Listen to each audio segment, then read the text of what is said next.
L'autre lien avec Jules Verne, c'est l'imaginaire, bien sûr. Hello, Mr. Douglas? Je suis désolé que je ne suis pas avec vous ce soir. Le festival flirte allègrement avec la fiction. On crée des passerelles entre les univers de l'aventure.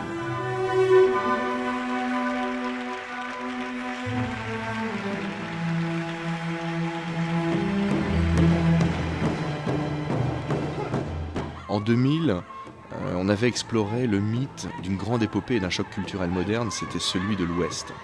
Et ça a été une étape importante. C'était un choix pas uniquement culturel, c'était un choix sentimental et idéaliste. La venue à Paris des Indiens des Plaines, ça a été une aventure en soi, mais surtout, je crois que c'était un moment inoubliable pour l'équipe et pour le public. Là, vraiment, nous sommes allés au cœur de notre vocation.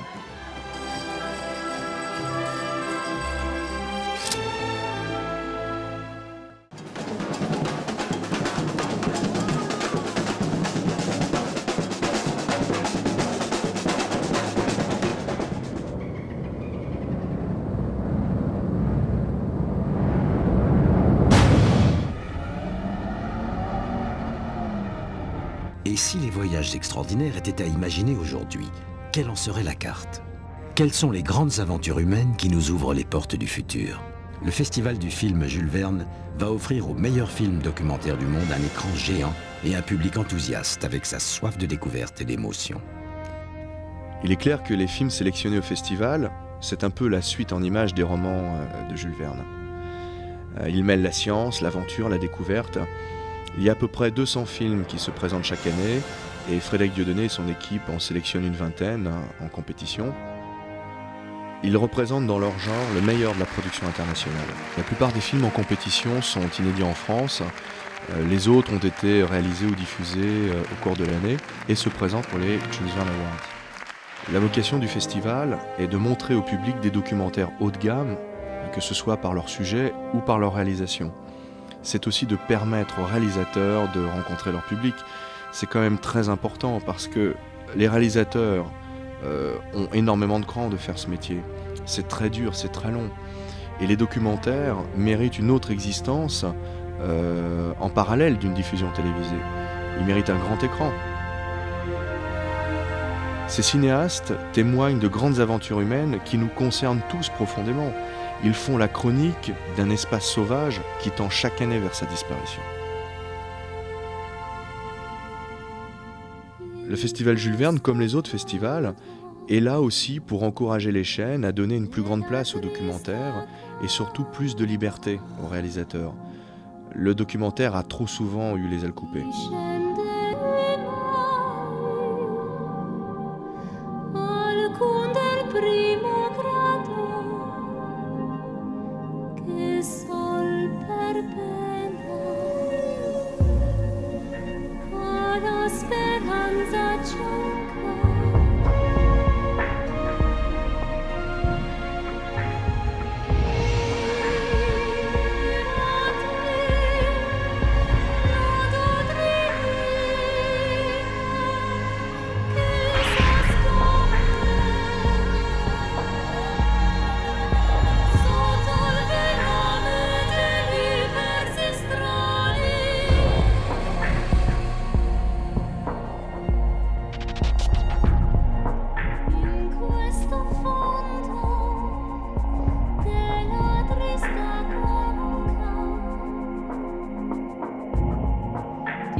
Pour vivre et partager pleinement l'aventure, l'équipe embarque pour ses propres voyages extraordinaires. Elle signe des films où prédomine toujours cette quête de liberté et de découverte. Suivez l'équipe de Jules Verne Aventure vers l'ouest du Wyoming jusqu'au nord du Montana.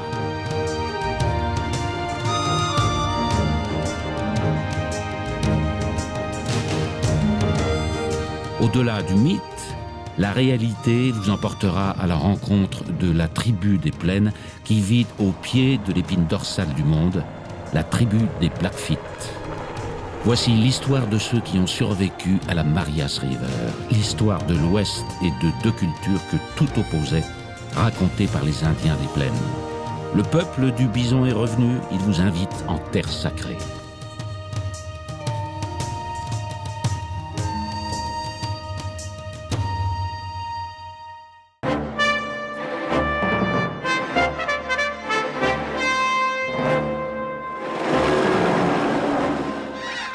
L'aventure les conduira vers d'autres îles méconnues de Guyane, restées totalement sauvages, le Grand Connétable et l'îlet La Mer.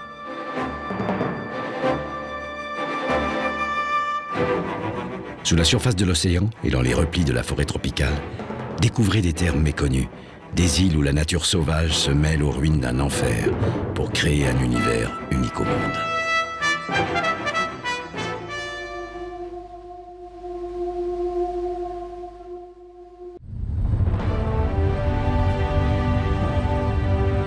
En 2002, ça a été vraiment le grand projet, on n'en est toujours pas sorti d'ailleurs. C'est l'expédition Jules Verne à bord du 3 mâts Belém. Un tournage de 5 mois, magique, extraordinaire, où à bord du vieux gréement, on a traversé l'Atlantique, on a remonté l'Amazone à la découverte de trésors archéologiques amérindiens. Puis ça a été la Martinique pour célébrer le centenaire de la montagne Pelée, puisque le Belém, en 1902, lorsque le volcan a explosé, se trouvait là-bas et a échappé par miracle. Donc avec Falco, l'ancien de la Calypso, Métairie, on a plongé sur les épaves.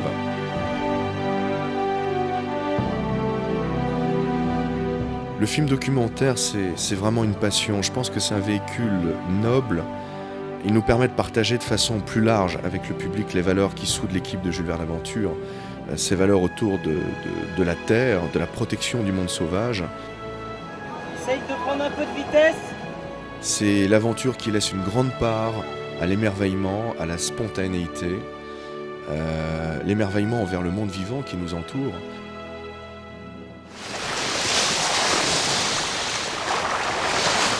En créant un lieu et des événements dédiés au grand public et aux nouveaux explorateurs, Jules Verne Aventure a choisi de se tourner spécialement vers la jeunesse et de porter à ses yeux la beauté et la fragilité de notre planète.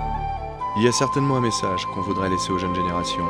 D'abord, qu'il faut aller au-delà de ses espérances, penser différemment, ne jamais hésiter à agir selon ses convictions, garder son libre arbitre et je crois surtout suivre sa bonne étoile en gardant le cap sans avoir peur de la tempête, sans avoir peur de l'inconnu, parce que c'est là qu'on rencontre l'aventure.